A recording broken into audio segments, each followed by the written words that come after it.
今日は母さんの誕生祝いって言っただろう。なんで実家にいないんだよ。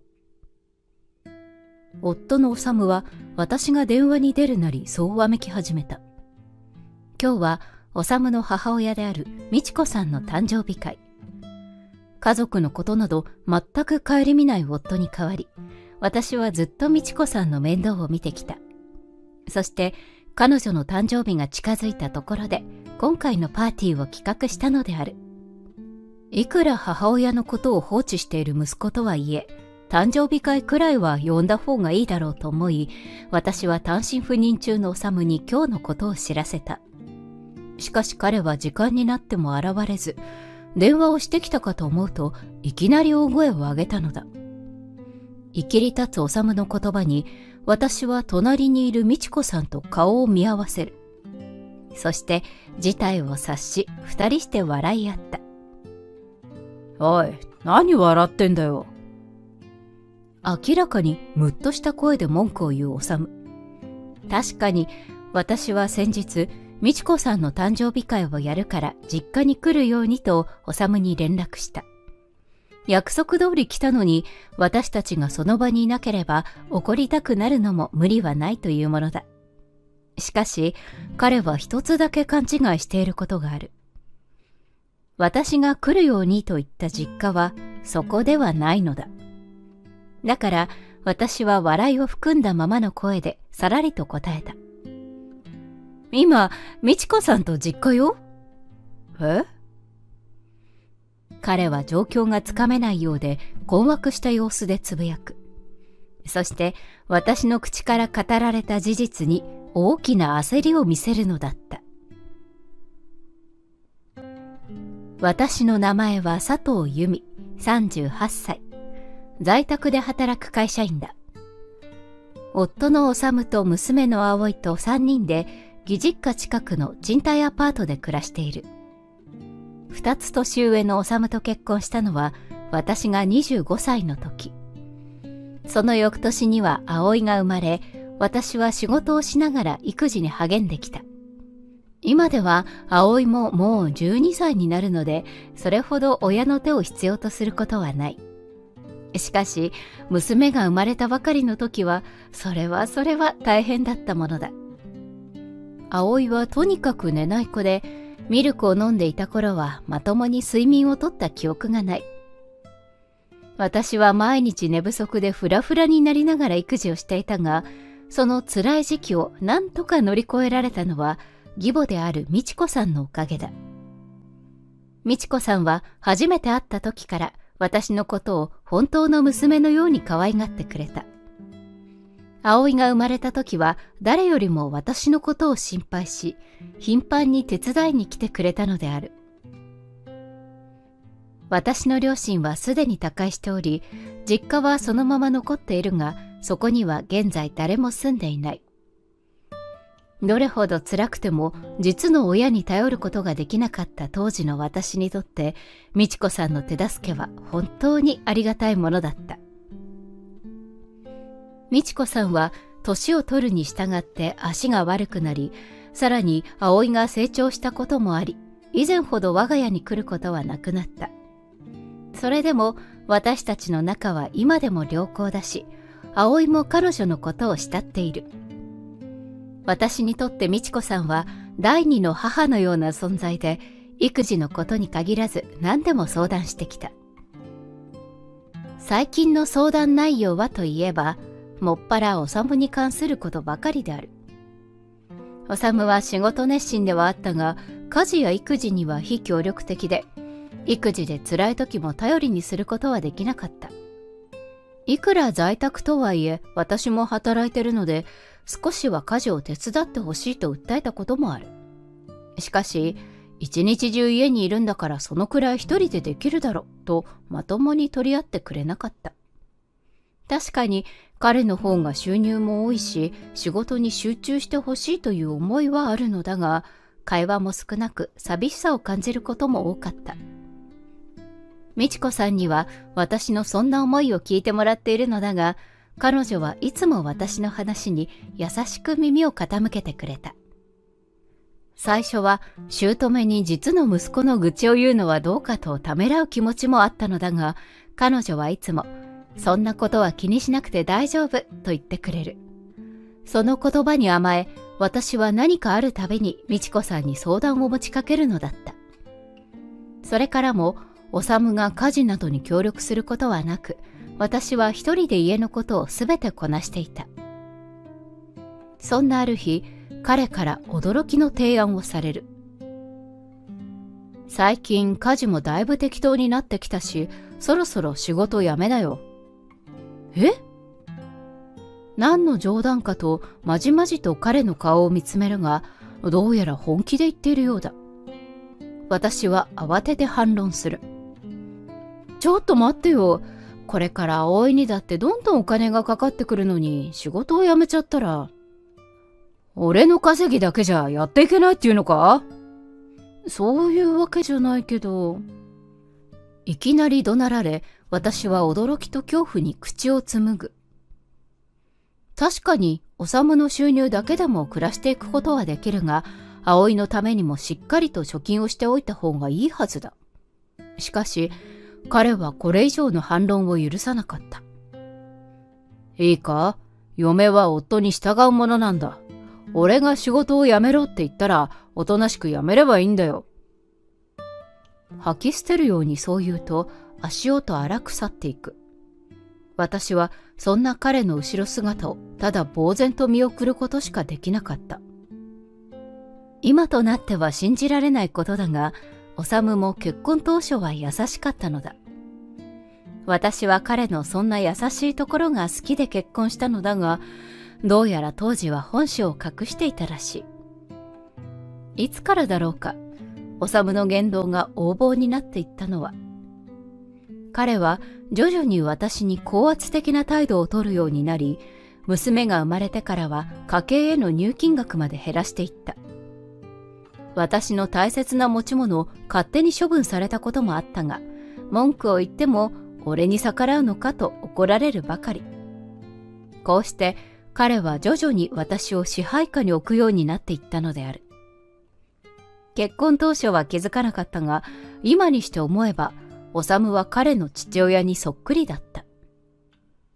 初めて義実家に行った際、義父が美智子さんのことを召使いのように扱っている姿を見てびっくりしたものだが、その時の義父の姿がまさに今の修そのものだ。義父を見て育った修はきっと、嫁とは夫に従うものなのだという間違った価値観のもと育ってしまったのだろう。次の日、仕事を無理やり辞めさせられたことを美智子さんに聞いてほしかった私は、家のこともそこそこに義実家へと足を運んだ。まあ、修ったらそんなことを？私から話を聞いた美智子さんは、実の息子の横暴な振る舞いに眉を潜める。いつも愚痴ばっかりですみません。とんでもない。こっちこそ、修が迷惑ばかりかけて申し訳ないわ。シュンと落ち込む美智子さんがやけに可愛らしく、私は思わず笑ってしまった。足を悪くした彼女は数年前から車椅子生活を送っている。すでに義父は亡くなっているため一人暮らしだが、義父がいたところで何の役にも立たなかっただろう。逆にいない方が世話をしなくて済むだけマシというものだ。美智子さんは最初こそ車椅子生活に苦労していたが、今では車椅子を器用に操作しながら問題なく日常生活を送っている。ただ、義実家はバリアフリーになっているわけではないので、不便なところも多い。私は以前、義実家のリフォームを提案したことがあるのだが、まだ存命だった亭主関白の義父に反対された。義父が亡くなり、これで気兼ねなくリフォームできると思ったのだが、今度は息子である修がリフォームを渋ったのだ。おそらくリフォームにかけるお金がもったいないと感じたのだろう。ならば、せめて同居をと提案するも、彼はそれすらも拒否。どうやら同居すれば自分も介護をする可能性が出てくると思ったらしい。実の母親なんだから息子が介護をするのは当然だと思うのだが、修は美智子さんの手助けをしようともしなかった。そして彼女の介護をすべて私に押し付けていたのだ。美智子さんのことは大好きなので、介護をすること自体は苦ではない。ただ、住みにくい家に一人で暮らす彼女が不憫でならなかった。実は、今は亡き私の父も車椅子を使っていたため、私の実家はバリアフリーとなっている。車椅子の人にとってバリアフリーの家はそうでない家に比べて格段に快適な作りだ。それを知ってるからこそ、義父や修にリフォームを勧めたのだが、日々の暮らしに苦労する美智子さんを気の毒に思いながらも、私にできることは彼女の生活をサポートしてあげることくらいだった。その後も修の態度は改善することはなく、それどころかどんどんひどくなっていくようだった。娘の世話をしないのはもちろんのこと、家族3人で出かけることもない。それだけならまだ許容範囲内だが、許せなかったのが私だけでなく葵にまで理不尽な罵声を飛ばすことである。そのせいで葵は父親のことを怖がるようになり、ますます私にべったりになっていったのだ。それからしばらくして、修が少し離れた支社へ移動することが決まった。その支社は我が家から通えないこともないのだが、さすがに毎日の通勤となると厳しい。そこで修は支社の近くにアパートを借り、単身赴任することとなった。彼が家を離れてからすでに半年が経つが、私たちの毎日はこの上なく快適だ。家事に文句をつけられることもないし、機嫌が悪い時に怒鳴られることもない。葵も父親がいないことでのびのびできるようになり、心なしか表情も明るくなったように感じる。そんな生活を送っていると、このままあの人と一緒に暮らす意味があるのかと考えてしまう。しかし、仕事をしていない今、子供を抱えたまますぐに離婚することはできないし、美智子さんのことも放っておけない。そんなことを悶々と考えていたある日、久しぶりに修から連絡があった。そろそろ暑くなってきたから、夏物の服を取りに一度そっちに戻る。準備をしておいてくれ。元気かの一言もなければ、葵の様子を聞くでもない。ため息をつきたくなる気持ちを抑え、私は落ち着いた声で言った。うちまで取りに来るのも大変でしょ？宅配便で送るわよ。いや、いい。そっちに用事もあるから。彼はそれだけ言うと慌ただしく電話を切った。その態度に何か怪しいものを感じる。だが私は彼を問い詰めることなく、素直に夏服を準備して修の帰りを待った。数日後、彼は予定通り久しぶりに我が家を訪れ、荷物だけ受け取ってさっさと帰っていった。期待はしていなかったが、ろくな会話一つなかったことに失望する。だが、落ち込んでばかりもいられない。私は急いで出かける準備を整えると、彼に気づかれないようにそっと後をつけた。私がこそこそとこんなことをしているのには理由がある。実は単身赴任の前から修には浮気をしている様子があった。今回アパートへ荷物を送ることを拒否したことで、もしかしたら別の場所で浮気相手と一緒に暮らしているのではないかと思ったのだ。そして私のその予想は的中していたのである。単身赴任をすることが決まったとき、もちろん彼は自分が住むアパートの場所を教えてくれていた。しかし、我が家を出た修が向かったのは、そのアパートとは全く違う方向。しばらくして彼は小綺麗なマンションにたどり着くと、ためらうことなくその中へ入っていった。そして、綺麗な女の人と腕を組みながら出てきたのである。ああ、やっぱり。彼が浮気していることは予想していたので、その光景を見てもショックは受けなかった。ただ、虚しいだけだ。とはいえ、このまま浮気を黙認するわけにはいかない。私はふらふらしながら家に帰り、夜になるのを待って修に電話をかけた。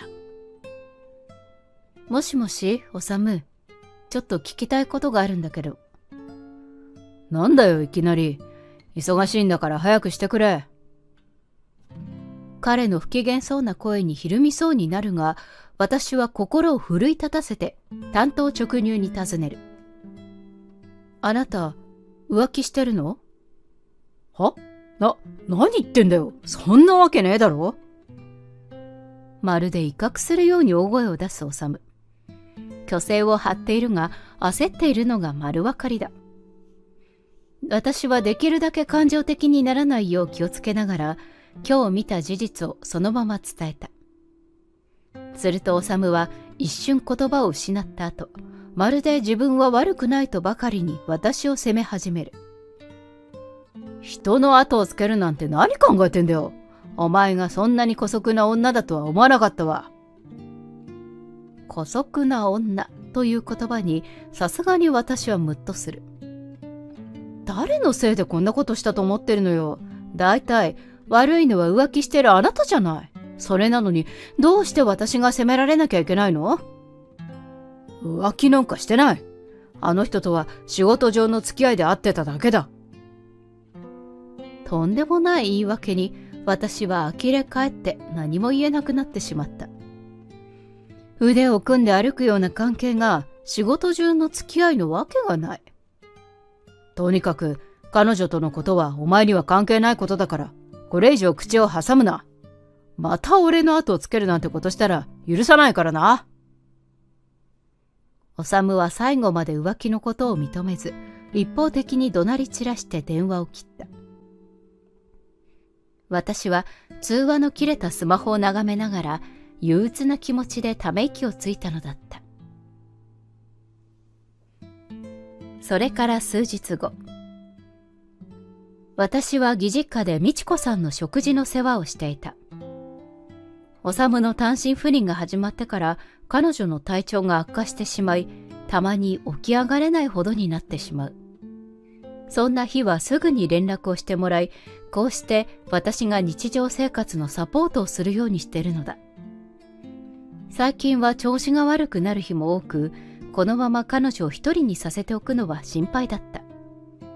そこで私は美智子さんのことを相談すべく修に電話をかけたのだが、いつかけてもつながらず留守番電話になってしまう。この前のように浮気のことを責められるのが嫌で、居留守を使っているのかもしれない。私ももはや彼と言葉を交わしたいとも思っていないが、美智子さんのことを相談できないことだけが困りものだった。仕方なく私たちは修抜きで今後についての話し合いを重ね、美智子さんが安心して過ごせる方法を模索する。その話し合いの末、私たちはある決断をするのだった。それからしばらくして美智子さんの誕生日が近づいてきたある日、私は義実家で掃除などを手伝いながら彼女に言った。そういえばそろそろお誕生日ですね。あら、そうだった？この年になると自分の誕生日も覚えてなくて。美智子さんが肩をすくめながら笑うが、その気持ちはよくわかる。子供の頃は待ち遠しくて仕方なかった誕生日も、ある一定の年を過ぎるとだんだんどうでもよくなってくるものだ。せっかくだしみんなでお誕生日会しましょうよ。そんな、わざわざいいわよ。みんな忙しいんだから。私がやりたいんです。葵もきっと喜びますよ。そうならお願いしようかしら。孫に弱い彼女は葵の名前を出すと遠慮しながらもすぐに了承した。勝手に名前を出させてもらったが、葵が喜ぶというのは嘘ではない。おばあちゃん子の葵は彼女の誕生日会だと聞けば何を置いても飛んでくるだろう。それじゃあ修さんにも連絡しておきますね。本当なら私たちだけでも十分なのだが、誕生日会に実の息子を呼ばないわけにもいかない。仕方なく連絡すると、彼は珍しく私からの電話に出た。なんか用か？相変わらずの不機嫌そうな声。そういえば、最近私の前で彼が笑っているところを見たことはないな。でも、私も彼の前で笑ったのはいつだったかしら。お互い様ね。今度、美智子さんのお誕生日会やるの。あなたも出てくれない？誕生日会？そう。美智子さん、あなたが来るの楽しみにしてるから。へえ。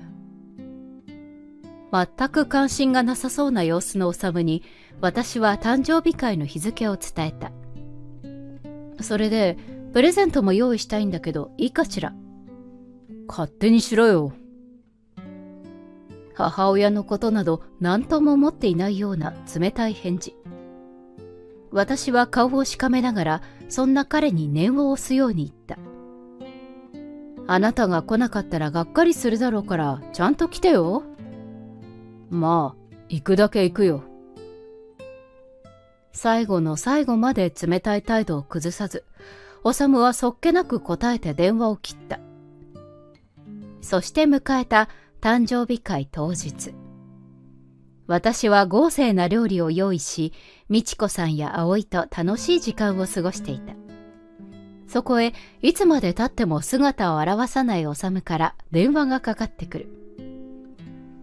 今日は母さんの誕生日祝いって言っただろ？なんで実家にいないんだよ。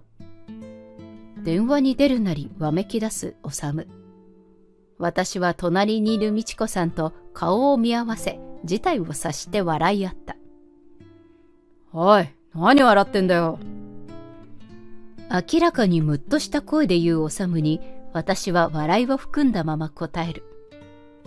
今、美智子さんと実家よ。え？彼は状況がつかめないようで困惑した様子でつぶやく。その声を隣で聞いていた美智子さんが呆れたように肩をすくめた。実は今私たちがいるのは実家は実家でも美智子さんが住んでいた義実家ではない。私の実家だ。私は美智子さんの体のことを考え、バリアフリー化してある私の実家への引っ越しを提案したのだ。最初は遠慮して断っていた美智子さんだったが、粘り強く説得した結果、なんとか引っ越しを了承してくれた。そして今ではここで快適に暮らしている。もちろん修にもこのことは伝えようと思い、何度も電話をした。しかし、いつまで経っても電話に出なかったため、仕方なく留守番電話にメッセージを残しておいたのである。私は彼がすでにそのメッセージを聞いていると思い、誕生日会の場所も実家でとしか言わなかった。メッセージを聞いていればそれだけで伝わるはずだったが、どうやら修は私からのメッセージを聞かずに削除していたらしい。そのため、誕生日会の場所を自分の実家だと思い込み、誰もいない家で私たちを待ち続けていたようだ。これらのことを教えてあげると、修は、なんだよそれ、と呆然とつぶやいた。そんな彼に私はもう一つの事実を伝える。ところで、今日はうちに寄ってこなかったの？誕生日会が終わったらすぐに戻るつもりだったから家になんか寄ってないよ。そう。じゃあ一応言っとくけど、あのアパートもう解約済みだから。は？あっさりと告げた私の言葉に、修が驚愕の声を上げる。解約済みって、じゃあ俺たちはどこに住めば？あなたは今まで通りそっちで暮らせばいいでしょ？私たちは美智子さんと実家で暮らすからご心配なく。ちょっと待てよ。とりあえず今からそっち行くから。修は混乱しきった声で叫ぶようにそう言うと電話を切った。どのみち修とはしっかり話をしなければならないので、彼がこちらへ来ることについては異論はなかった。ただ、未だに父親のことを怖がっている葵には、彼と会わせたくない。そこで私は葵に絶対玄関には来ないよう言い聞かせ、玄関の外で彼と会うことにした。それから数時間後に修がやってきたので、私は美智子さんの車椅子を押して玄関に出る。これは一体どういうことだよ。勝手なことばかりしやがって。修は怒り心頭といった様子で私たちを見るなり真っ赤な顔で怒鳴った。電話で相談しようとしたのにあなたが出なかったんじゃない。それにうちの実家に引っ越すことは留守電に入れといたわよ。自分に非があることは分かっているのだろう。彼は私の言葉に気まずそうな顔をする。そしてこのことについてはそれ以上触れず話題を変えてきた。だいたい引っ越したんならなんで実家の家具がそのままになってるんだよ。おかしいだろう。表札をちゃんと見た？何？あの家は美智子さんの友人の川村さんって方に貸してるの。表札はもう川村に変更されてるはずよ。よほど意外な事実だったのか、修が驚愕に目を見開く。美智子さんと以前から仲が良かった川村さんは我が家の事情もよく知っていた。そして私たちが引っ越す計画を聞き、協力を申し出てくれたのである。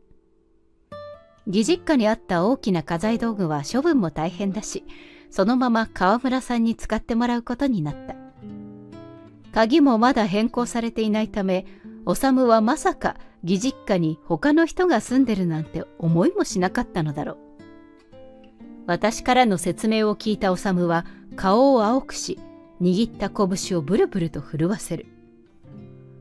実家もアパートもなくなって、俺はどこに帰ればいいんだよ。そんなの浮気相手の家に帰ればいいじゃない。仕事関係だなんだと言い訳してたけど、あの人が浮気相手だってことくらいとっくに分かってるんだから。ふざけるなよ。俺が浮気したことと今回のことは別問題だろ。すでに浮気をしたことについては隠すつもりがないらしい。開き直ったように怒鳴る修に私は警部の視線を送った。浮気するような人とはもう一緒に暮らしたくないってことなんだけど。元はといえばお前の愛想がないのが悪いんだろ。お前にもっと可愛げがあれば俺だって浮気なんかしなかったんだよ。これまでずっと黙って私たちの会話を聞いていた美智子さんが彼の言葉に体を硬直させた。そしてみるみるうちに表情が険しくなり、自分の息子に鋭い視線を送った。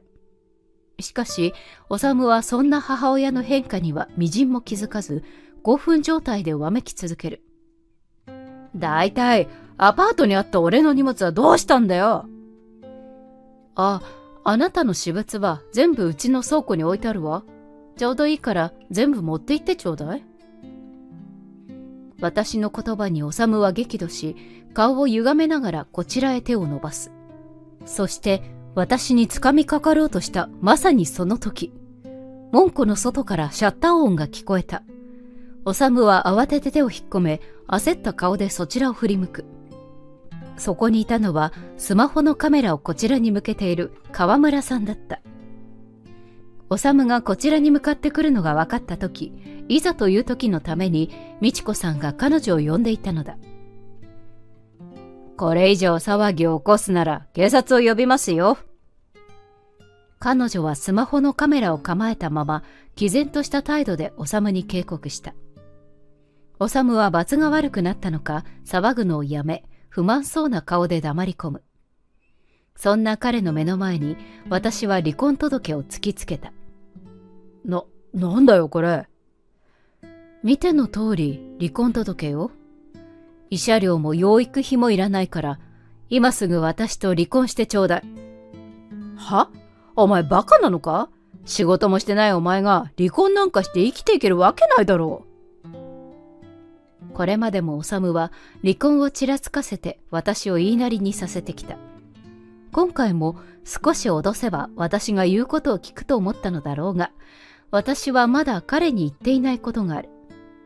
それは私がすでに再就職をしていることだ。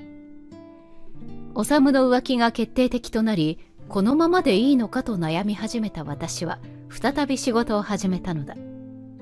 今では彼と同じくらい稼ぐことができているので、離婚をしても何ら問題ない。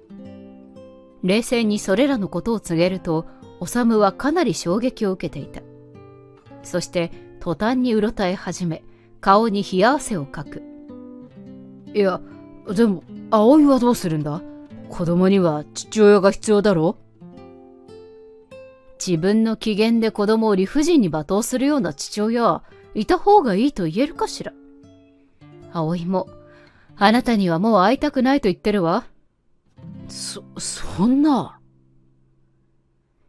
修がその後も何とか離婚を免れようとごねていると、それを見かねたように美智子さんが声を上げた。いい加減にしなさい。母さん？修が驚いた顔で自分の母親を見るが、驚いたのは私も同じだった。美智子さんが大声を出す姿など初めて見たからだ。本当に情けない。そんなに離婚が嫌なら、どうしてもっと由美さんを大事にしなかったの？実の親の面倒も丸投げ、子供にも興味を示さない。そんな夫、捨てられて当然よ。何言ってんだよ。俺が頑張って稼いできたから、由美たちは悠々と暮らせてたんだろ？それだけで十分夫の役目を果たしてるじゃないか。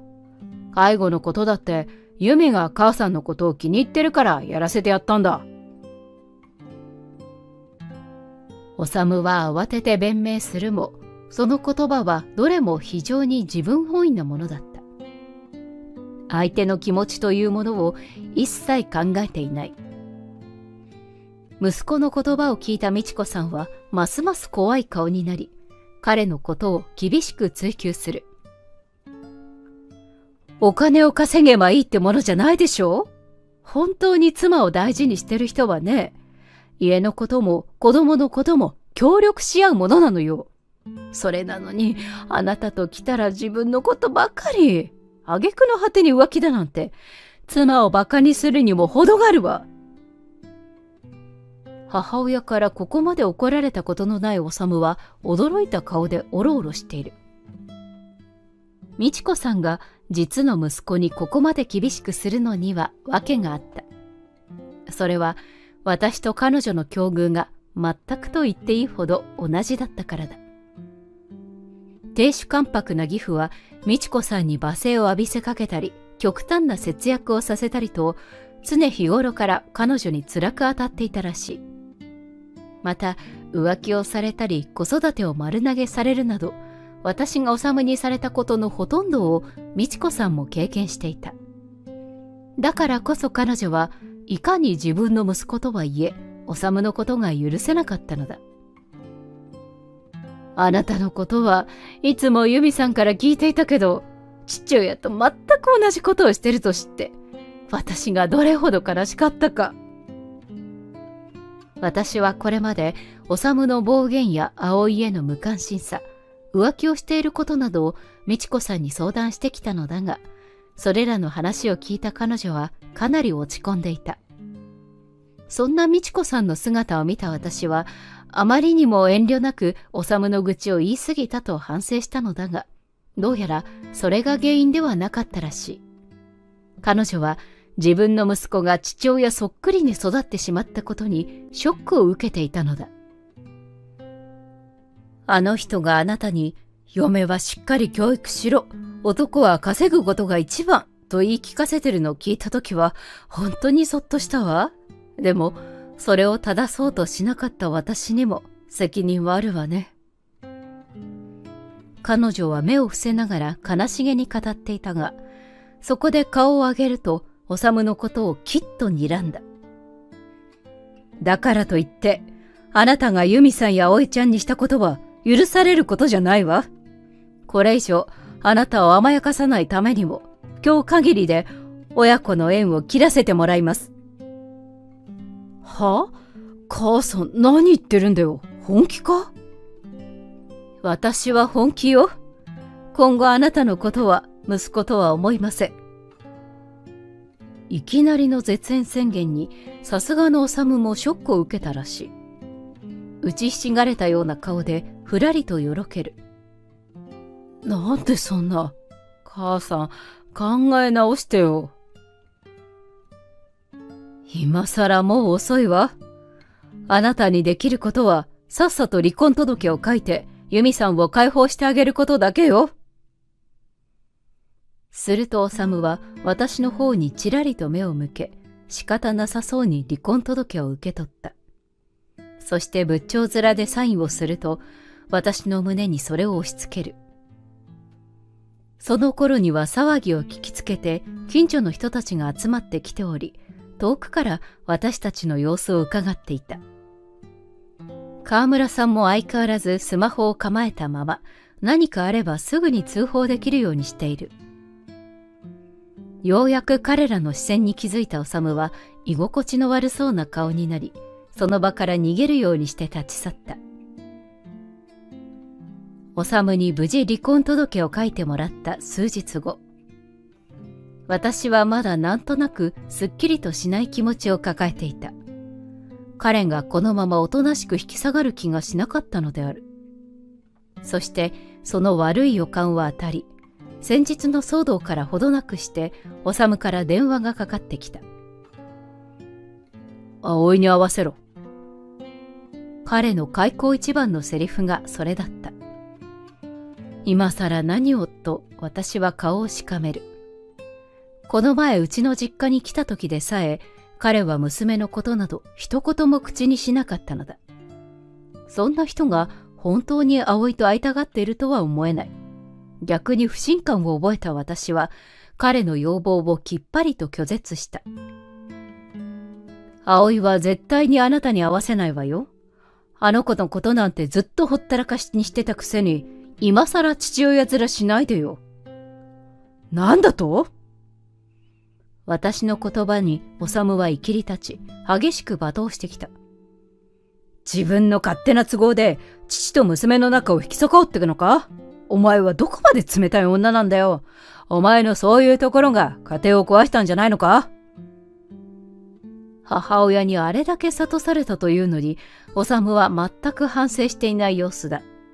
今でもすべての元凶が私にあると考え、責任を押し付けてくる。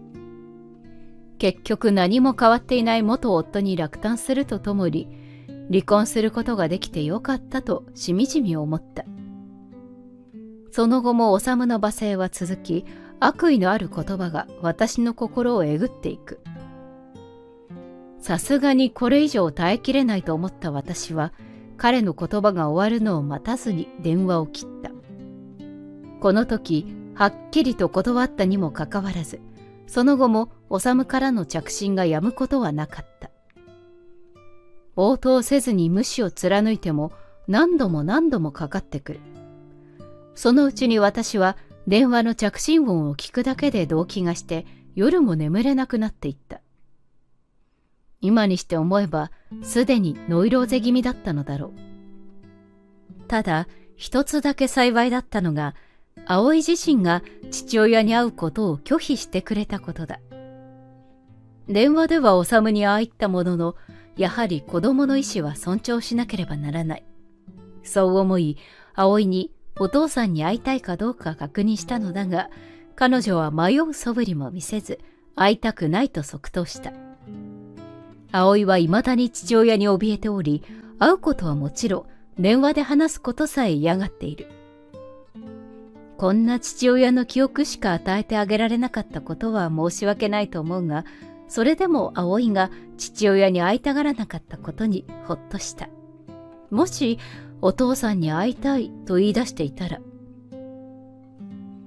その後も修からの電話は続いていたが、私はひたすら無視を決め込んでいた。するとしびれを切らしたのか、修は我が家の周りをうろつき始めるようになったのだ。それだけでなく、脅迫じみた手紙を送ってくるなど、嫌がらせがエスカレートしていく。これまで全く子供に興味など持たなかったくせに、なぜここまで執拗に娘に会いたがるのか。その理由が全くわからなかった。しかし、このままでは葵の身に危険が及ぶかもしれない。心配になった私は葵に防犯ブザーを持たせ、危険を感じたらすぐに鳴らすよう言い聞かせた。そんな生活が1月ほど続いた頃、葵が心配そうに私の顔を覗き込んだ。お母さん、大丈夫？ああ、大丈夫よ。ごめんね。ちょっとぼーっとしちゃって。物思いにふけっていた私は、葵の声に我に返ると慌てて笑顔を作った。それでも葵はまだ心配そうだ。お父さんのこと？まあそっかな。一瞬ごまかそうかとも思ったが、嘘をつくのもどうかと思い、私は曖昧な答えを返した。すると葵の顔つきが暗くなる。ごめんね、私のせいで。何言ってるの？葵のせいじゃないでしょ。だってお母さんは私とお父さんを合わせないように頑張ってるんでしょ。私が素直にお父さんに会ってれば。会いたくもない人に無理して会う必要はないわ。私だってお父さんにはあなたを会わせるのは心配だもの。そうなの？そうよ。だからあなたは何も気にしないで。そう言うとようやく葵に笑顔が戻った。幼い頃から変わっていない太陽のような笑みを見て、私は葵のことは何が何でも守らなければと改めて心に誓った。とはいえ、自分だけで娘を守るには力が足りない。そこで私は意を決して警察署を訪れ、元夫からのストーカー行為に悩んでいると相談することにした。すると、すでにストーカー行為が1月も及んでいることから、警察側から修に対して警告を発してもらえることになった。また、自宅周辺の警備も強化してくれるということで、それにより私の心も少し落ち着きを取り戻す。警察から警告までされれば、修も少しはおとなしくなるだろう。しかし、その考えは非常に甘いものだったことを、私はすぐに思い知らされることになるのだった。警察に相談してから数日後、家で仕事をしている私のもとに娘の学校から電話があった。こんな時間に何かしら。学校からの電話自体はそれほど珍しくないが、まだ子供が帰っていない時間帯に電話がかかってくることはめったにない。不安に駆られながら電話に出た私は、先生からの話に一瞬心臓が止まりそうになった。なんと、葵が不審な男に連れ去られそうになったのだという。パニックになりかけた私だったが、葵さんは無事ですという先生の言葉に、なんとか冷静さを取り戻す。とりあえず、詳しい話は後で聞くことにして、私は身支度もそこそこに家を飛び出し、大急ぎで学校へ向かった。葵、大丈夫？お母さん！担任の先生と警官に付き添われながら泣いていた葵は、私を見るなり駆け寄ってきた。私は娘を思いっきり抱きしめ、その無事を心から喜ぶ。すると、先生が抱き合っている私たちのもとへやってきて、詳しい事情を教えてくれた。先生の話によれば、下校中にフードをかぶった不審な男が葵の後をつけていたらしい。その様子に怪しさを感じた近所の人が声をかけようとしたところ、男は一目散に逃げ出したという。それを近所の人たちが数人がかりで取り押さえ、駆けつけた警察官により連行されたようだ。その不審者、どんな男でしたか？警官が教えてくれた男の特徴を聞いて、私はその不審者が修であることを確信した。警察からの警告に少しはおとなしくしているのかと思ったら、まさかこんな強硬手段を取ってくるなんて。私が警察にこれまでの事情を話すと、一度ストーカー行為で相談していることもあり、すぐに被害届を出すことができた。また、警告をしているにもかかわらず、私たちに近づいたということで、修には接近禁止令が出されることになった。警告と違い、こちらには罰則がつくので、さすがの修もこれを無視することはないだろう。私たちは警察の人と先生たちにお礼を述べ、二人で身を寄せ合うようにして家へと帰った。その翌日、葵はおはようと元気よく起きてくると、いつも通りに朝の支度を始めた。ショックを引きずっているのではないかと心配していた私は、普段と変わらない様子の娘を見て胸をなで下ろす。昨日はだいぶナーバスになっていたが、修が警察に連れて行かれたことで逆に安心したらしい。学校まで送っていこうかとの私の申し出も断り、仲良しの友人たちと楽しそうに登校していった。その後、警察から連絡があり、葵を連れ去ろうとした犯人が修で間違いないことが判明した。どうやら修は真剣欲しさに葵のことを連れて行こうとしたらしい。そうすれば私から養育費をもらえると思ったそうだ。浮気相手には娘がいれば何もしなくても金が入ってくると説明するつもりだったという。あまりにも身勝手で浅はかな考えに虫唾が走るとともに猛烈な怒りが湧いてきた。なぜここまで葵に執着するのか謎だったが、まさかお金目当てだったとは。父親としてだけでなく、人としても最低の行為だ。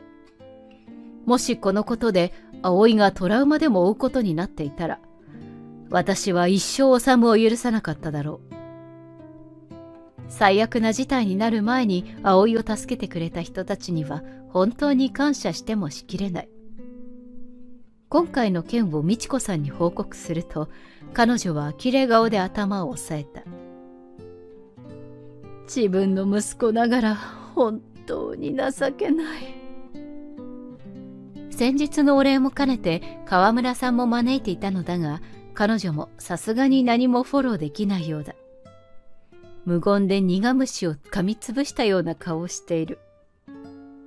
思えば、義実家から引っ越してあの家を川村さんに貸すと決めたとき、修が私の話をしっかり聞いてくれていれば、今回のようなことにはならなかったかもしれない。私たちのことを一切顧みず、自分の快楽だけ求めた結果が今のこの状況なのだろう。こうなったのはまさに修の身から出たサビだと言える。ただ、葵に怖い思いをさせてしまったことだけが悔やまれてならない。そう言うと、美智子さんと川村さんが口々に慰めてくれた。悪いのは修であって、あなたじゃないわ。そうよ、そんなに自分を責めないで。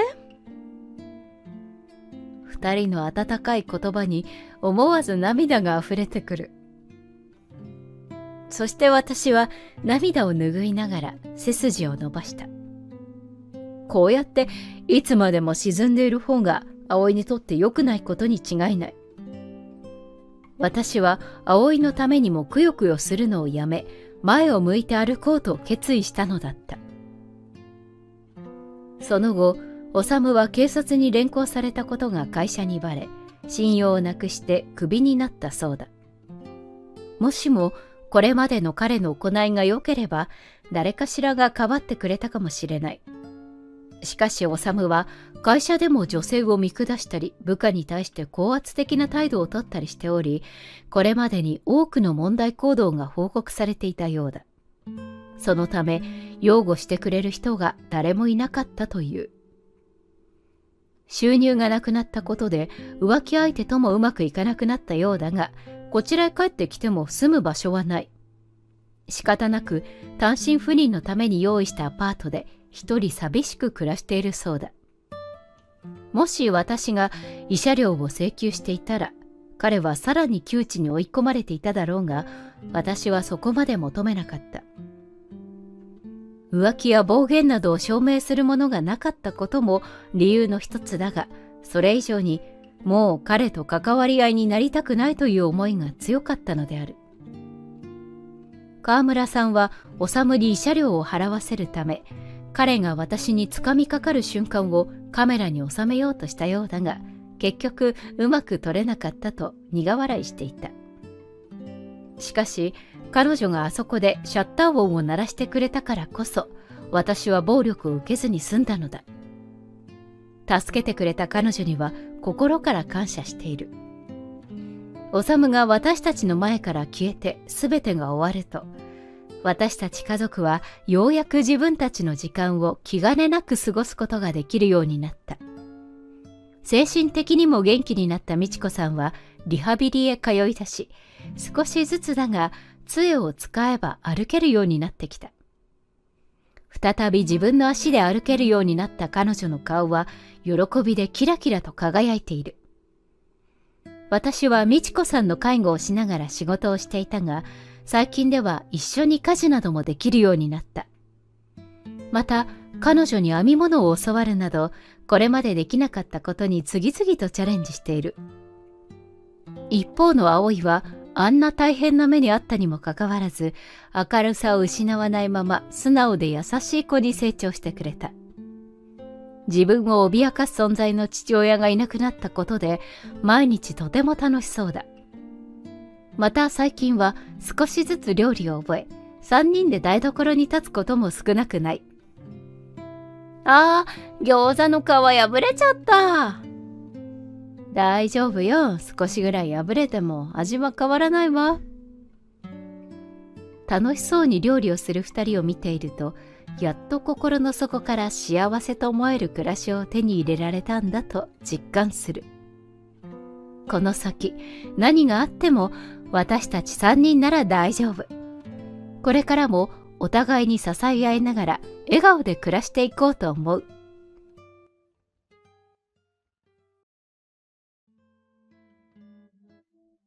I'm turning 89 too. I'm going to hand over all my inheritance to my real daughter soon. That's great. It was more of a declaration from my mother-in-law, Suko-san, that she won't give you the inheritance, rather than a confirmation. I was shocked and despaired by her cruel words. Since I married my husband, I have been taking care of his mother while doing the housework and part-time work.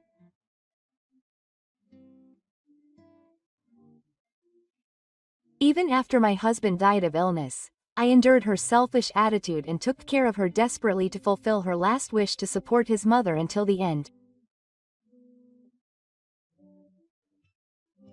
And yet I was treated like this without even a word of thanks. It's not like I was taking care of my mother because I wanted the inheritance. But in this situation, I'm no different from a convenient tool for her.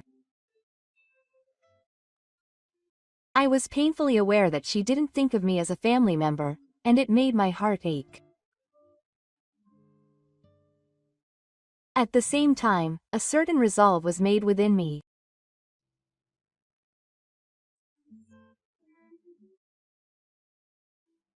Well, I'm sure you knew that you couldn't get the inheritance as a daughter-in-law, but I wanted to make it clear so that you wouldn't complain later.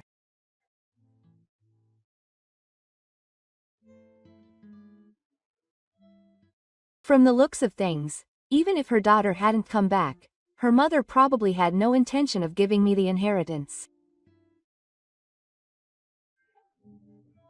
At first, I was shocked by her heartless words, but the more I learned about her true feelings, the more I became aware of them. Now, my heart was so quiet that I didn't feel anything. Anyway, that's why I'm going to proceed with the inheritance procedure for my daughter. From the way she said this so decisively, I could clearly see that she would not tolerate any objections. Of course, I had no intention of arguing. There was no need to argue. I told my mother in a calm voice, as if the conversation was over and she was about to leave. Please hurry. I'm about to leave.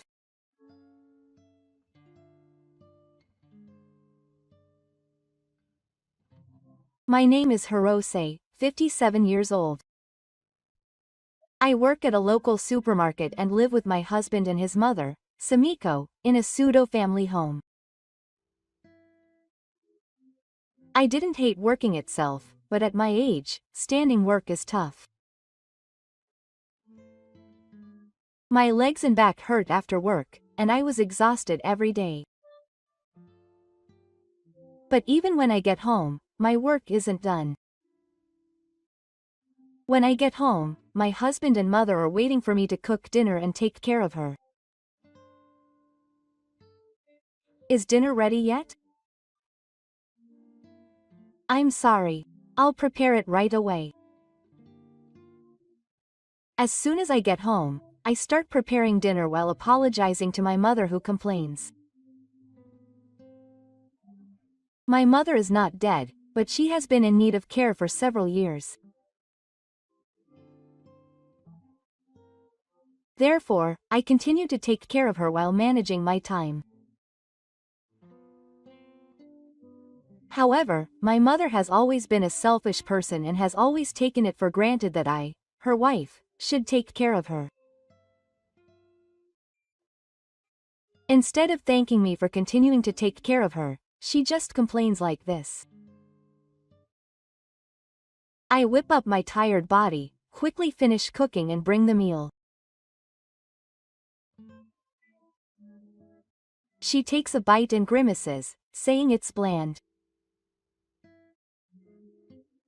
You're still a bad cook. I told you the other day to make it more seasoned. Strong seasoning is bad for your health, so it's much worse to keep eating such bad food. Yes. My mother is aggrieved, but still finishes her meal in one go. Then, without saying thank you, she pushes the dishes onto me and starts watching TV. With a heavy heart, I carried the dishes to the sink. Just then, my husband came home from work. As I was preparing my meal for my husband and myself, he came into the room and spoke in surprise. You haven't eaten yet? Yes, work took a little longer than usual today, so I was helping your mother with her meal just now. I see. I'm really sorry for always putting so much of a burden on you. My husband bowed to me with a pained look on his face. My husband is a kind person who is considerate of those around him and always talks down to me. He also cares for his mother very much, and was well known in the neighborhood as a kind son. However, he is busy with work and cannot take care of his parents. That's why I, who have relatively more time, take care of them instead of my husband. The reason my husband is busy is because he works as a salaryman and also manages real estate such as apartments. My husband is also in charge of managing the land his mother owns outside of Takagi. He works as a salaryman during the day and works in real estate when he gets home. All I could do for him who died and works was to take on the housework and care for him like this. However, even though my husband is busy, he always cares about me and my mother and takes good care of his family. It is because of him that our family is able to get along well. Look, your dinner is about to get soggy. Let's eat quickly. I pulled my husband's hand, which was still hanging, and made him sit on a chair. Then we enjoyed a peaceful time, just the two of us. After that, my mother's selfish behavior continued, but we lived a relatively peaceful life. However, one day, that peace was suddenly broken. My husband was seriously ill. I was already putting a burden on you, but even after this happened, my husband was more worried about me than himself, even after he got sick. Even though he must be in pain, he rarely complains. Don't worry. You only need to think about curing your illness. I said that, but I know that my husband's illness has almost no chance of being cured. My husband seems to have already made up his mind, and he has entrusted me with the management of the real estate and his mother's land that he has been managing. Furthermore, my husband, who was worried about my mother's actions, asked me to support my mother until the end. In the near future. When I think about him being gone, I feel an immeasurable amount of anxiety. However, I nodded with a smile to fulfill my husband's last wish. A few years later, my husband fought his illness desperately, but he finally passed away and went to heaven. My husband is gone. Now, there is no point in me staying at my parents' house. Still, I respected his wishes and continued to care for my mother as before. However, she could not overcome the sadness of losing her son. She began to express her loneliness by being dependent on me and being strict with me. If she had not been nice to me before, I think she became even harsher than before.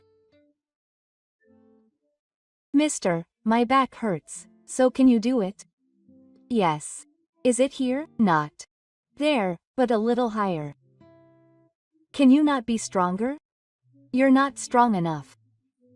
I tried to make her do her best to follow the instructions that came one after another, but after a while, she said with a dissatisfied look on her face, "That's enough.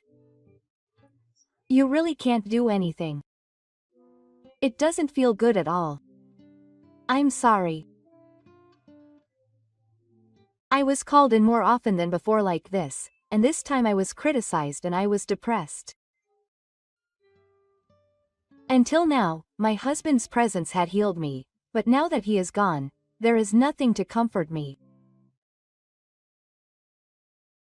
The only thing that supported my heart, which was about to break, was my strong belief that I wanted to keep my promise to my husband. Even so, my mother's self-centered words and actions gradually cornered me and gradually worn down my heart. And that was not the only difficulty in living with her. My mother, who was a good-looking person, was strong in front of others, but when there was no one around, she would push the care of me instead of doing things that she could do by herself. I thought it was inevitable that she would help me with things that I really couldn't do, but it was mentally painful to have her try to make me do things that I could do by myself.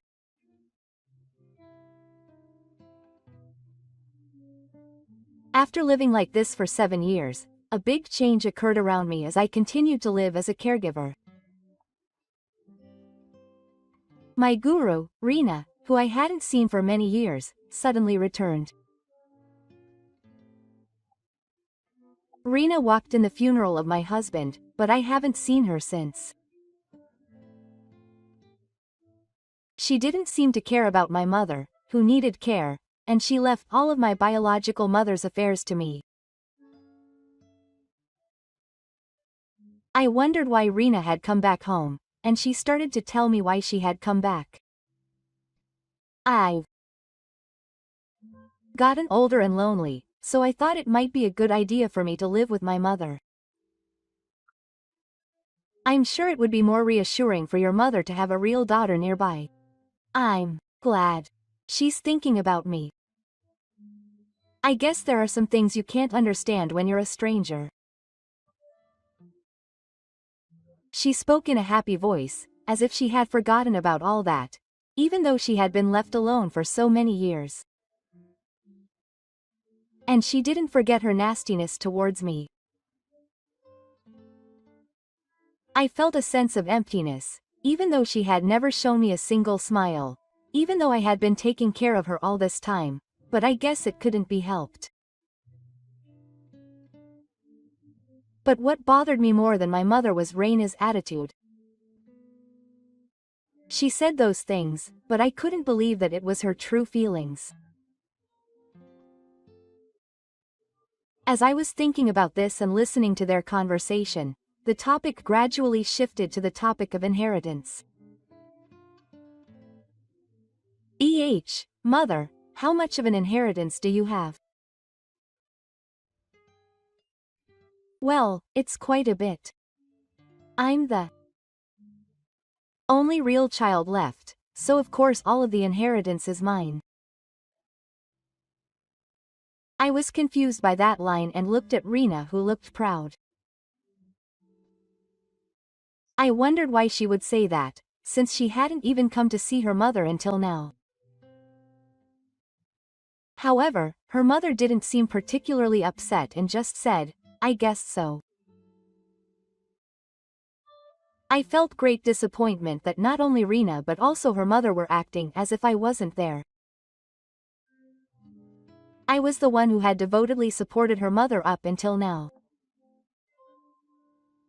And yet, the two of them were brandishing the bond between parent and child as if to trample on my efforts so far. I didn't want to listen to their conversation anymore, so I turned my back on the two who were talking happily and left the place. After that, Rena steadily brought in the suspicious luggage and completed the move in less than a week. Her mother had a grim look on her face since her husband moved in, but now that she can live with her child again, it seems that her life has become a little better.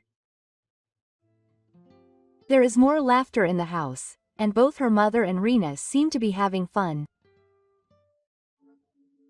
That in itself is a very good thing, but the problem is that her mother started to ignore my existence as a result of Rena living with her. It's like they've been relying on me so much up until now, but they continue to ignore me every day. And yet they still make me provide the necessary care, so it's even worse than before. Not only my mother, but also Risan completely ignores my existence. In fact, they make a disgusted face just because I enter their space. Their attitudes have driven me deeper and deeper into a corner. One day, when I was spending my days like a pinhole, my mother spoke to me for the first time. And she said something shocking. "I'm going to be 89 years old too. I'm going to transfer everything to my real daughter soon. Isn't that great?" It was more of a declaration from my mother that she would hand over the inheritance to you than a confirmation. I was shocked and despaired by her cold words. I've been working hard on housework and caregiving for so long, and yet I'm being treated like this without even a word of thanks. It's not like I've been taking care of my mother because I wanted an inheritance. But this just makes me nothing more than a convenient tool for her. Isn't it? I had been taking care of my mother as a family member, but I realized that she didn't think of me that way, and it made my heart ache. At the same time, a certain decision was made within me. Without even noticing that a big change had occurred in my heart, my mother coldly said, "Well, you're a daughter-in-law, so there's no way you'll get an inheritance."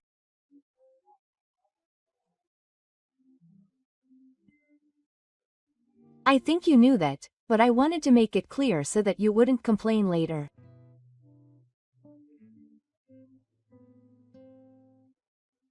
From the looks of it, even if Rena hadn't come back, she probably had no intention of giving me the inheritance. Even though I've lived almost entirely on my money without giving her any living expenses, she doesn't seem to feel anything about it. At first, I was shocked by my mother's words, but the more I learned about her true feelings, the colder my heart became.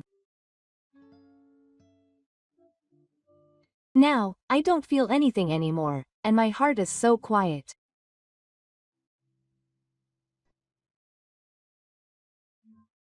Anyway, that's why I'm going to proceed with the inheritance procedure for Rena.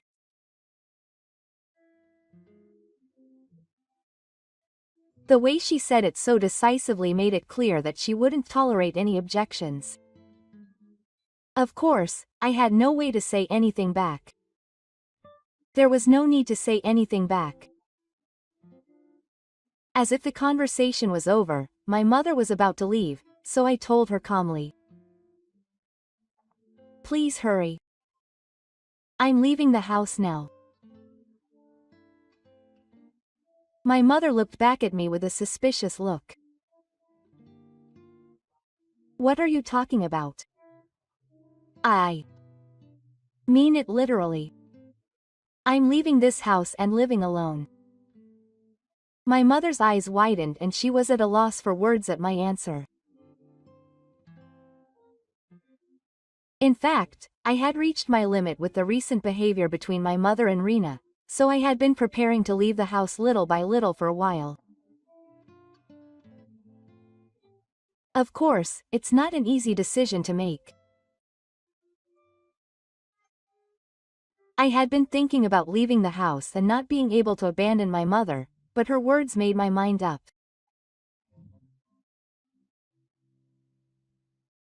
There's no reason to stay with someone who makes me think so much.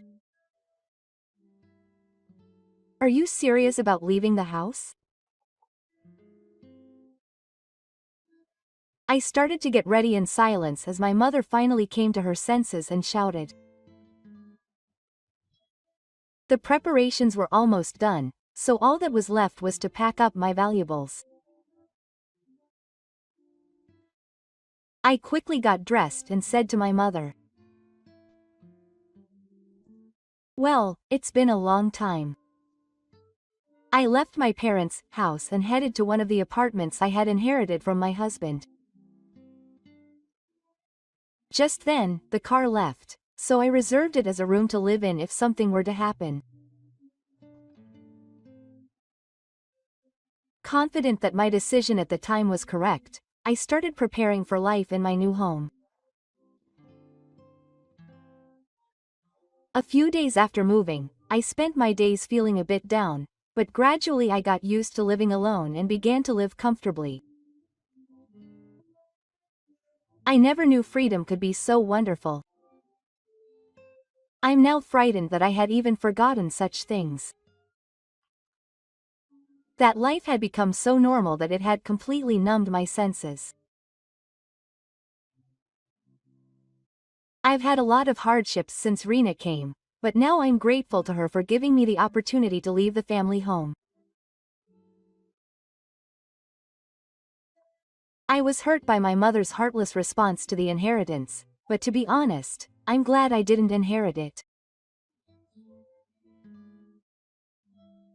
In fact, the land owned by my mother has been pointed out as having the possibility of soil contamination, and measures are needed. My mother's basement was high. It seems that she still has the same old understanding, but that land has already become a negative inheritance. This was the perfect opportunity for me, who didn't want to carry any more weight. One day, while I was spending my days peacefully away from the family home, I received a call from my mother. "Please go and ask Sa-san." She said this in a tearful voice. I can guess what happened, but I have no intention of getting involved in the troubles of the Sake family. Thinking so, I retorted in a cold voice. Your real daughter has returned, so you don't need me anymore, right? Don't say that.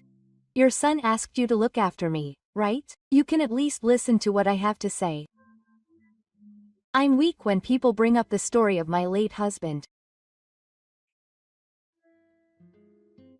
I feel disgusted by my mother who accurately identifies my weak points, but when I think about him, it's certainly not a good awakening to leave it like this.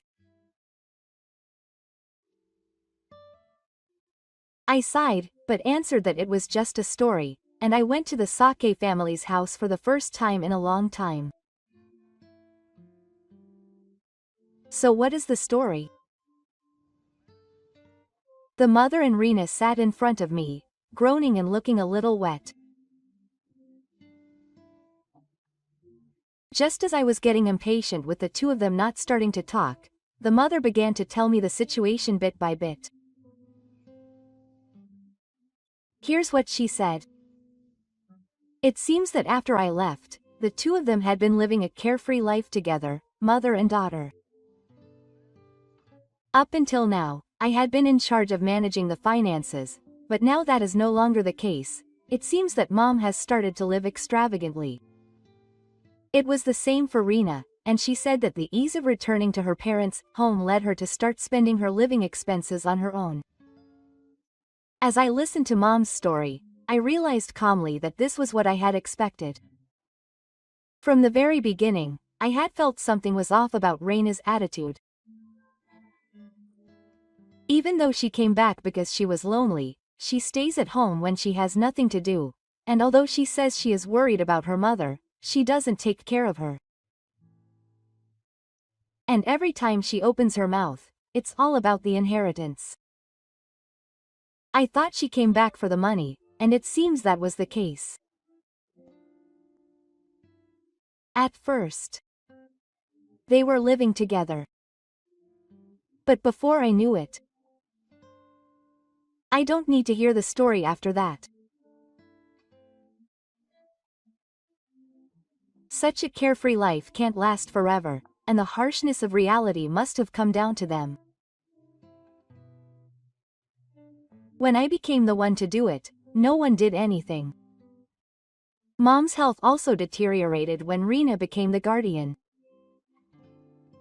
Furthermore, the household finances became unsustainable due to the elderly expenses, and their life gradually fell apart. In such a situation, she was unable to go anywhere, so she asked me for help. Furthermore, the two blame each other for the disappearance of the money, and it seems that a rift has developed in their relationship. As the money is steadily decreasing and her health is deteriorating, she misses the time when her son was alive. I want to go back to those days. My heart is shaken by the sight of my mother crying and pleading. Of course, housework and caregiving were hard when my husband was alive, but it wasn't all hard. It's true that there were good times too. As I was silently immersed in my memories, my mother glared at Rina next to her, half crying and blowing tears. And Rina was trying to sell my land without my permission. I can't believe it. What, in the middle of it? I looked at Rina in surprise and she looked away with an awkward look on her face. Are you already in the process of selling it? I asked timidly, and Rina shook her head. I was just thinking about selling it. I haven't done anything yet. I sighed in relief at her answer. It was a big deal when we proceeded with the sale of the land without knowing about the dojo line. The results of the dojo survey have already been released, and immediate action is required. If we leave it to your mother and Rina, it could become an irreversible situation. I could not forget the pain I have suffered so far, but I understood your decision to return to the Sakimi family on a conditional basis, in order to respect your desire not to worry my husband's mother. I will return to this house. Thank you so much. However, there is a condition. From now on, both your mother and Rina will actively take on housework and caregiving. Please stop leaving it all to me as you have done until now. My only condition is that we cooperate with each other. When I told them this with a calm attitude, both your mother and Rina accepted it and promised to cooperate. Then I returned to the Sakimi family and told them about the current situation of your mother's land. This is because I thought it would be troublesome if Rina had strange thoughts again. However, they did not want to accept the fact, and when they heard it, they threw their anger at me. I don't know anything about that. Aren't you lying? Yes. I'm sure they're lying because they want the land. It's all true. Even though I explained the situation calmly, they continued to complain without any understanding. I was getting fed up with it, but I told them what I needed to tell them. I didn't say anything more and decided to leave everything about my mother's land to them. After that, the days passed peacefully without any incident. My mother and Rina kept my promise and shared the housework. However, this life continued for only a short time, and after a while, the two of them completely forgot about their initial regrets and returned to their previous attitudes. Mom, Rina, today's selection and cleaning are supposed to be up to you too, but when I come home from my part-time job, I'm disappointed that the house hasn't changed at all since I left. On the contrary, it seems to be even messier than before I left. When I protested, the two of them said it without any remorse and without any apology. Oh, I was busy and forgot. I'm sorry. I'm not feeling well either, so can you do it later? I started the washing machine with a feeling of despair and started to clean up the mess around the house.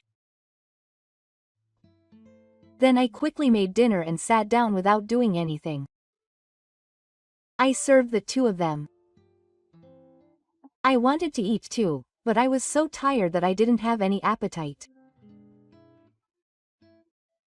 I leaned back in my chair exhausted and watched the two of them eat the food I made as if it was natural. When I first came back here, the house was in a worse state than I had thought. However, I gradually rebuilt it, and now it's back to normal. Then, taking advantage of the fact that my mother and Lena's life had been rebuilt, they protected my promise and started to discipline me in housework and care again. Even if I complained, I was forced to buy things without much thought, and there was no sign of improvement at all. The two of them started to regret coming back so early, but that wasn't the only thing they did. They started to talk bad about me to the neighbors. Look, that daughter-in-law.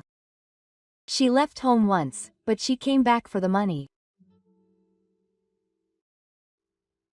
One day, when I was walking outside to go shopping, I saw my neighbors standing and talking with the neighbors. When I approached to say hello, I heard some insults that I had no recollection of. I was so surprised that I stopped in my tracks, and the neighbors quickly went back to their houses. I was left alone and stood there, stunned, thinking about what was going on. I wasn't particularly close with my neighbors, but we would smile and greet each other when we met.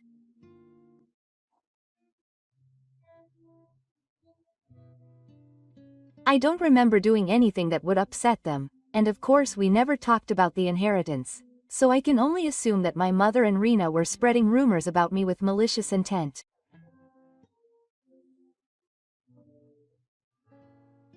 A few days later, it became clear that my guess was correct. I opened the window to clean and saw my mother spreading out a list of insults about me. That's right. You came back for the money, but you don't do much housework or care for the family. You're such an ignorant daughter-in-law. Even Rena nodded with a look of disappointment next to my mother, who was loudly talking bad about me.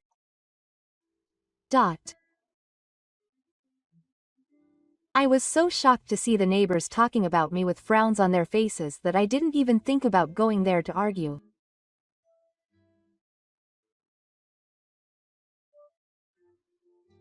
After that, Mom and Rena started spreading bad rumors about me to the people around them and intentionally ostracizing me even at home. It seems that they made a pact with me as a common enemy. They completely ignored me and looked at me and whispered to each other. They started to harass me like children every day. I could only be astonished at this point, so I kept quiet and let their harassment go, but as time went on, I couldn't stand to drink with them anymore. Somehow, bad rumors about me started to spread even at work. Mister, can I just say something? After work, the manager called me and took me to an empty back space. There, the manager opened his mouth with difficulty. Actually, I heard some bad rumors about Mr. Hai, but the bad rumors the manager was talking about were the same ones that Mom was spreading in the neighborhood. Before I knew it, my bad reputation had spread not only to the neighborhood but also to the whole area. I was so shocked by what the manager said that I couldn't speak, and my eyes widened. At the same time, I felt an explosion of anger, as if all the patience I had up until now had suddenly exploded. Not only was my efforts to support my family completely denied, but my reputation at work was also damaged. I had endured my mother and Mr. Yar's treatment so desperately, but I couldn't take it anymore. All those rumors were false. Shito's sister was deliberately spreading bad rumors about me. Burning with anger, I explained the situation to the manager. After hearing my story, the manager nodded as if he understood. I thought it was strange. I know very well that you are not that kind of person. Other people are saying that there must be some kind of mistake. Knowing that the people at work believe me, I was so angry that my eyes welled up. Because I had been treated so badly by my mother and Mr. Rena, the warmth of the people around me seemed to touch my heart even more. I quietly shed tears and left. It may be none of my business, but if you're in trouble, why don't you consult a lawyer? Oh, I know a good lawyer. I'll introduce you if you're okay with it. I hesitated at those words, but my anger towards the mothers made me back up. I decided to follow the manager's advice and consult a lawyer, and the next day I went to see the lawyer he introduced to me. I see, I understand what you're saying. Now let's check Hishi's rights regarding her assets and housing. After hearing the details, the lawyer told me about my rights. Since I'm not her biological daughter, I normally have no right to inherit my mother's estate. However, the lawyer said that I may be able to claim some rights regarding her assets, etc., as I have been in charge of housework and care for her for many years.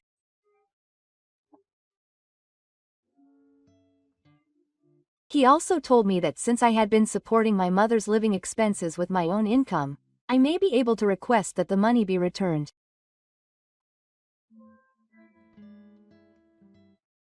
After hearing the lawyer's story, I decided to fight the mothers thoroughly, and then I started to collect all kinds of evidence.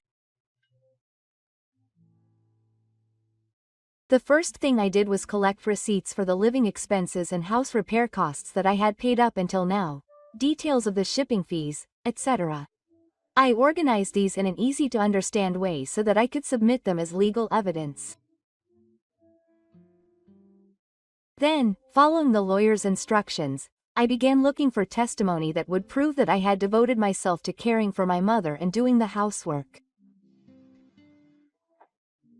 Since this happened at home, there were not many witnesses. However, I was able to collect testimony from my late husband's former colleagues and my acquaintances who knew our family situation well. Some of the neighbors who had been bad-mouthing me were puzzled by the bad rumors because of my daily devotion, and I was able to get testimony from them as well. I am truly happy that there were people in the neighborhood who believed in me, just as my co-workers believed in me.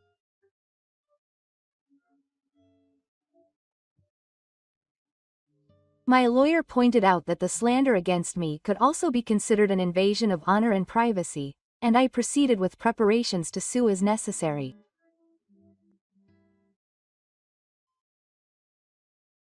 You were able to prepare well in such a short time. This is enough evidence. The lawyer looked at the evidence I had collected and said with interest, "It seems that anger is what drives my words, and the anger that has been building up until now never disappears. Right? It's important to express your anger frequently. This time, it was thanks to that anger that you were able to take action, so it may have been a good thing that you saved it up." I couldn't help but laugh at the lawyer's joking words. And I think it's been a long time since I've been like this. If the two continue to behave maliciously in the future, it is possible to take procedures for a no-contact order and a claim for damages. Let's decide how to proceed from now on, taking that into consideration. Nodding to the lawyer's words, I looked back on the hardships and humiliation I've had so far. Just thinking about it made me want to cry, but that will end today. I made my final decision and told the lawyer my intentions. First of all, I will renounce all rights to inheritance. I'm sure there's almost no money left, and as for Shitomu's land, it will only become a negative inheritance, so it's a wise decision. Encouraged by the lawyer's response, I also declared that I would not be involved in her real estate in the future. Okasan Tor-san still doesn't believe that the land is contaminated. Therefore, it's not hard to imagine that the two of them, who are in financial trouble, will put the land up for sale in the future and cause a big problem. In order to avoid any trouble when that happens, I had no intention of ever getting involved with Okasan's land again. What about claiming for living expenses? I could take legal action. I'll decide after seeing how things go. It's always better to have money, but for now I have a job and I'm not having any trouble living a normal life. If I provoke them too much, it could become troublesome, so I'm going to wait and see how they respond to my living expenses so far.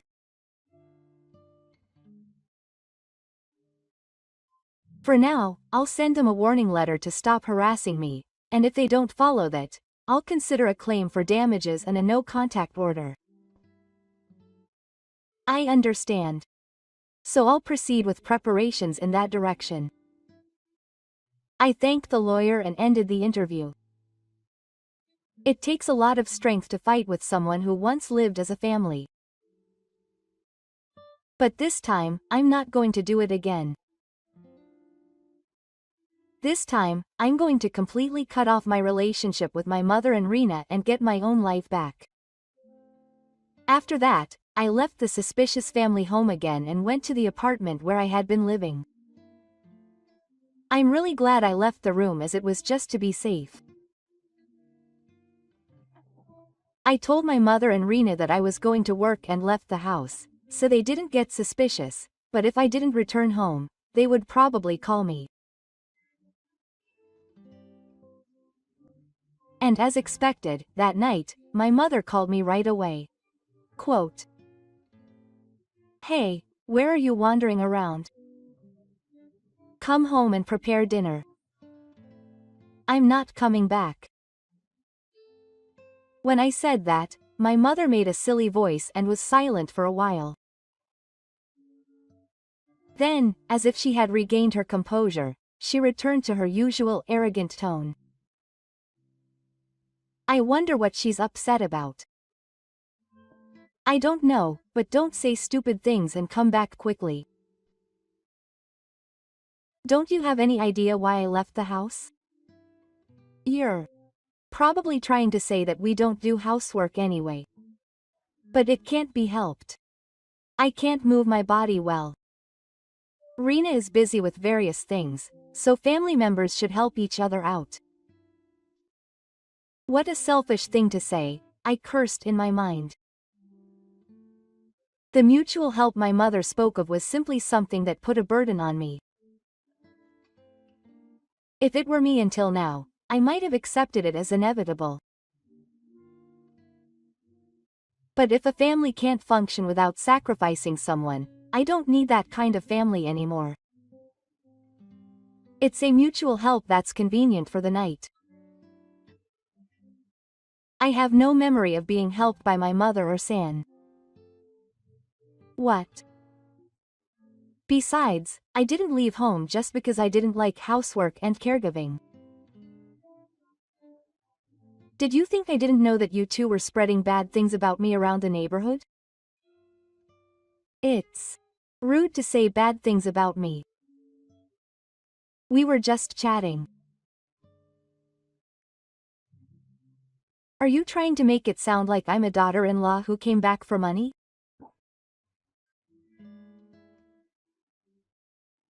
That's what my mother tried to say, but she was unable to say anything back and just fell silent. I felt the need to continue talking to her, so I just told her what I had to say and quickly hung up the phone. I sent it through my lawyer today, so please check it when you receive it. What's a warning letter? Simply put, it says that if you harass me in the future, I will take legal action. Legal action? What's that? That's an exaggeration. Well, I don't think we'll ever meet again, but I hope you're well. I cut off my mother, who still seemed to want to say something. I declared to Ippo that I was cutting off all ties with her and ended my last call with her. After that, perhaps because of the warning letter, my mother and Rena never contacted me again. According to what I heard, their lives have changed completely since I left them.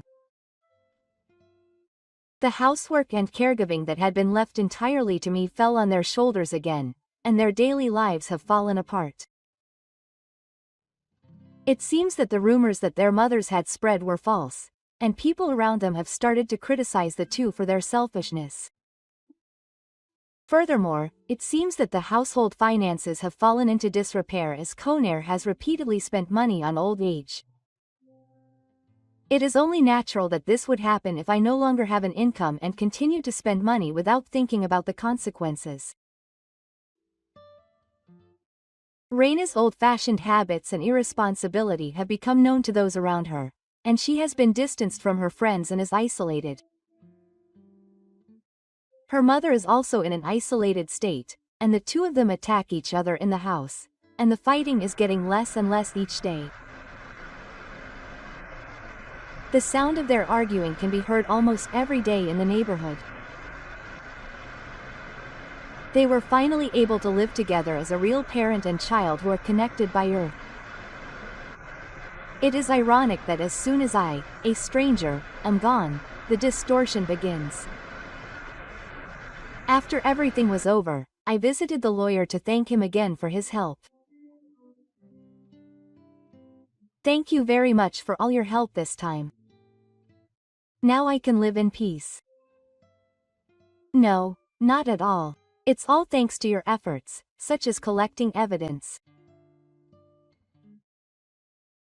I blush with joy when I hear your efforts. Even though I've worked hard at nursing and housework for a long time, my mother never acknowledged anything. But it's so nice to have my efforts acknowledged. I can't help but feel chills down my spine that I was in an environment where I forgot even such obvious things. Speaking of which, it seems that your mother tried to sell the land in question. That's right. In the end, it seems that there was no buyer because of the dojo line. It seems that your mother and Reina, who were in financial trouble, ended up trying to sell the land in a way that ignored my advice. But of course, the land was contaminated and they couldn't do anything about it, and they needed a lot of money to improve the dojo contamination, so it seems that they are now in a situation where they can't do anything. I feel a bit hollow when I think about how many of my words didn't reach you, even though I told you so many times about the dojo line.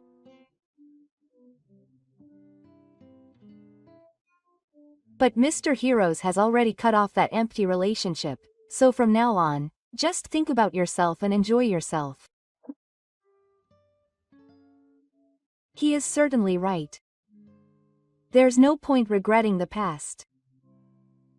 I've finally escaped from my mother's tree bombing. From now on, I have to enjoy my life to the fullest. I thanked the lawyer again and took a new step with a refreshing feeling. After that, I gained freedom in both body and mind and started a peaceful life alone. Since then, my mother's health condition deteriorated, and she was eventually hospitalized. It seems that Reina was forced to live an even more difficult life to pay for her hospitalization. It feels like they've hit rock bottom, but I understand that this is the result of their own choices. I don't know what kind of life the two of them will live in the future, but our lives will never cross paths again. I thought back to the days when no matter how much I tried, I was not rewarded, and I quietly decided in my heart that I had a painful past. Freed from the burdens and obligations that had tied me down, I once again began to live a life of pursuing my own happiness. To begin with, I started attending a class for my main hobby. There, I devoted myself to enjoying my time, planning events with friends who shared the same hobby, as if to release my frustrations. I also decided to use the time that I had been spending on caregiving and housework to try a part-time job at a cafe I found in the local shopping district. I gained Connor's trust here and am now involved in planning new products. Thankfully, my plans garnered support from the people around me and I was able to realize the bonds of mutual trust. I am not just relying on others as I have done in the past, but I am learning the importance of enjoying life while realizing my own value. I am excited to imagine the bright future that lies ahead.